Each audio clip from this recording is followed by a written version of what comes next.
దీంట్లో ginger garlic, salt, oil. Friends దీంట్లో add చేసింది onion, ginger garlic paste, salt, green chillies. ఇవి కొంచెం బ్రౌన్ అయిన తర్వాత మనం ఇప్పుడు ఆకుకూర యాడ్ చేసుకుంటాం. మనం కట్ చేసి పెట్టుకున్న ఆకుకూర. మనం ఆకుకూరని వేసేసాం దీంట్లో.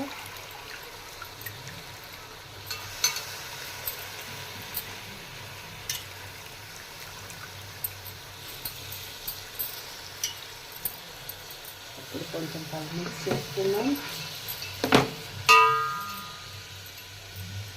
ఒక 5 minutes గురించి ఫ్రెండ్స్ 5 minutes అయిపోయింది. చూడండి ఇలా అవుతుంది.